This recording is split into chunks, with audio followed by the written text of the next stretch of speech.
Baik, bismillahirrohmanirrohim. Assalamualaikum warahmatullahi wabarakatuh. Raditu billahi robban wa bil islami dina wa bi muhammadin nabiyah wa rasulah. Rabbi syrahli sadri wa yassirli amri wahlul uddatan min lisani yafqahuh qauli. Perkenalkan, nama saya Abdul Karim Seven dengan NIM 105431101619 dari program studi pendidikan Pancasila dan Kewarganegaraan Fakultas Keguruan dan Ilmu Pendidikan Universitas Muhammadiyah Makassar. Baik, pada kesempatan yang berbahagia ini saya kembali mau melanjutkan pembahasan terkait dengan metode kuantitatif, kemudian metode kualitatif, dan kombinasi atau mix methods. Nah, metode kuantitatif itu berlandaskan pada filsafat positivistik dan metode kualitatif itu berdasarkan pada filsafat positivistik dan metode kombinasi atau mix method. Hal ini dikemukakan oleh Sugiono pada tahun 2017. Selanjutnya, pada metode penelitian terbagi menjadi 3 metode. Yang pertama adalah metode kuantitatif, di mana pada metode kuantitatif ini berupa survei dan eksperimen. Pada metode kualitatif yaitu berupa fenomenologi, kemudian grounded teori, kemudian etnografi, kemudian studi kasus dan naratif. Kemudian pada metode kombinasi yaitu berurutan dan campuran. Nah, di sini ada perbedaan antara kuantitatif dan kualitatif, di mana terkait dengan realitas mahasiswa playboy. Pada metode kuantitatif, hasil penelitian dapat digeneralisasikan pada populasi. Kemudian pada metode kualitatif, yaitu hasil penelitian tidak dapat digeneralisasikan pada populasi, hanya berlaku untuk komunitas atau daerah tertentu. Kemudian selanjutnya pada metode kuantitatif menggunakan instrumen angket penelitian yang telah disiapkan sebelumnya. Kemudian pada metode kualitatif yaitu peneliti sebagai instrumen penelitian dan dibantu dengan instrumen lain. Kemudian analisis pada metode kuantitatif, analisis data menggunakan statistik. Pada metode kualitatif, analisis data menggunakan interpretasi. Kemudian pada metode kuantitatif lagi menguji hipotesis penelitian. Kemudian pada metode kualitatif yaitu tidak menguji hipotesis penelitian. Kemudian selanjutnya pada metode kuantitatif menjawab perumusan masalah dan metode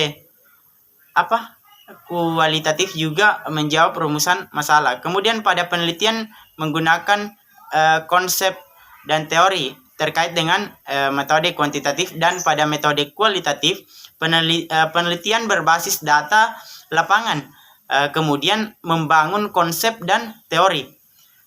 Kemudian pada metode kuantitatif selanjutnya terkait dengan realitas sosial yang relatif tetap terukur dan berlaku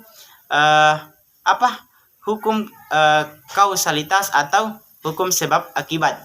Pada metode kualitatif realitas sosial dinamis, tidak terukur dan berlaku hukum yang bersifat interaktif. Kemudian pada metode kuantitatif selanjutnya yaitu lingkungan yang tidak alamiah atau bisa dimanipulasi oleh peneliti. Kemudian pada metode kualitatif yaitu lingkungan alamiah tanpa manipulasi. Kemudian selanjutnya terkait dengan ciri penelitian kuantitatif. Nah, di sini metode kuantitatif memiliki beberapa ciri. Yang pertama adalah metode kuantitatif digunakan untuk melakukan penelitian untuk populasi atau sampel yang dapat merepresentatif data yang diteliti yang diambil secara random dari populasi penelitian sehingga hasil penelitian dapat digeneralisasikan pada populasi. Kemudian selanjutnya yaitu metode kuantitatif menggunakan instrumen penelitian yang telah disiapkan sebelumnya oleh peneliti. Kemudian selanjutnya yaitu metode kuantitatif dalam melakukan analisis data menggunakan statistik sehingga data yang dikumpulkan dianalisis secara kuantitatif dengan menggunakan statistik atau inferensial untuk sampai pada jawaban pada kesimpulan dari hipotesis yang ditetapkan. Nah, apakah hipotesisnya diterima atau ditolak atau terbukti ataupun tidak. Kemudian selanjutnya, ciri selanjutnya itu terkait dengan metode kuantitatif dalam menguji hipotesis yang telah ditetapkan sebelumnya memerlukan pengumpulan data lapangan. Kemudian ciri selanjutnya, metode kuantitatif menjawab rumusan masalah penelitian dan menggunakan konsep dan teori.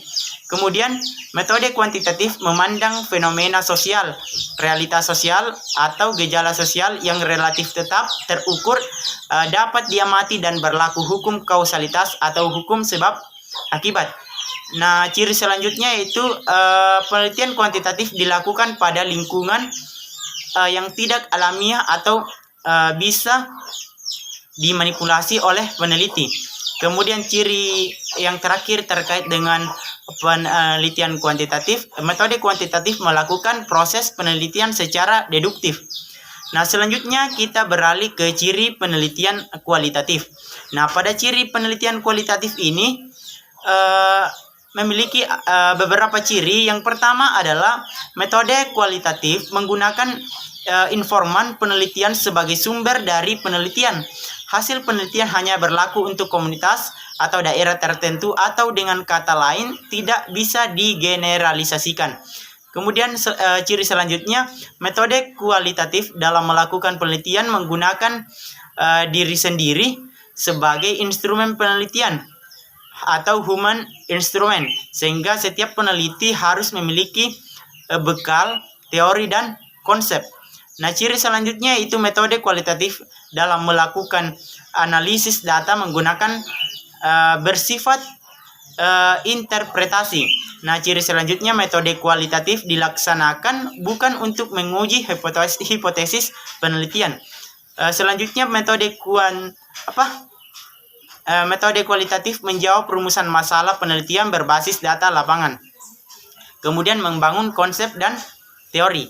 Kemudian metode kualitatif memandang fenomena sosial, realitas sosial atau gejala sosial secara holistik, dinamis, kompleks, penuh makna, dan berlaku hukum yang bersifat interaktif.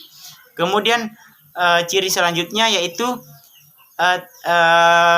dilakukan pada lingkungan alamiah, peneliti tidak mempengaruhi dinamika objek penelitian. Nah, ciri yang terakhir yaitu melakukan proses penelitian secara induktif berdasarkan fakta-fakta yang ada di lapangan. Baik, mungkin itu saja terkait dengan penjelasan dari saya. Terima kasih atas perhatiannya dan saya akhiri dengan ucapan billahi fisabilil haq fastabiqul khairat. Wassalamualaikum warahmatullahi wabarakatuh.